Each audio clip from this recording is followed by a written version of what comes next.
Шәһри Казан газетсының җомгасаны өр яңа форматта чыга башлый. Язмыш газетсын тәкъдир итү чарасыннан хәбәрчебез Мөршидә Җиһан репортажы.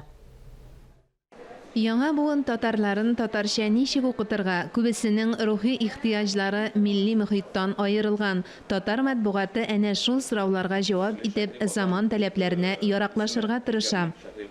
Шәһри Казанның җомгасаны шуннан да яңа форматта чыга башлаячак. Бу Татмедиа тарихындагы беренче шундый тәҗрибә А4 форматындагы гәҗит.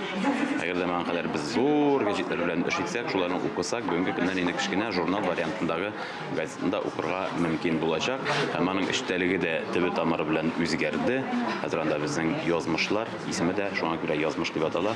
Шәһри Казан Татарстанның иҗтимагый, сәяси һәм мәдәни газетасы. Узган елның августында газета үзенең 30 еллыгын билгеләп үтте. Аның тарихын язуда катнашкан журналистлар язмышның сәхифә булган чакларында хәтерли.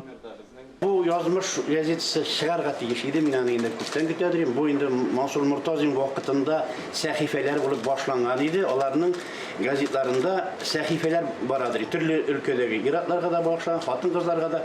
Инде менә шушы ниһаять язмыш булып килеп чыкты бундый форматта.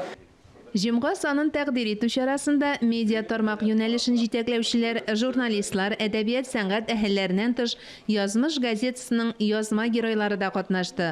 Соңгы араларда абунәчеләр саны бермә-бер арткан басмага алга таба да иҗади уңышлар теләде. Блогер Фәгыйлә Шакирова баш исемнәргә бәйле тәҗрибәсе белән уртаклашты.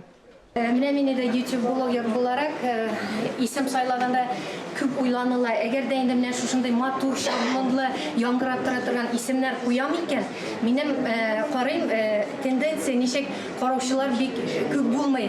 Шуннан мин ике көннән, аннан соң бер атнадан үзгәртергә мәҗбүр булам һәм карыйм караучылар саны артып китә.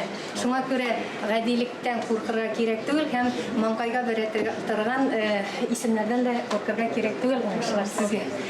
Шәһри Казан атнага 3 тапкыр сишәмбе, чәршәмбе һәм җомга көннәрендә чыга.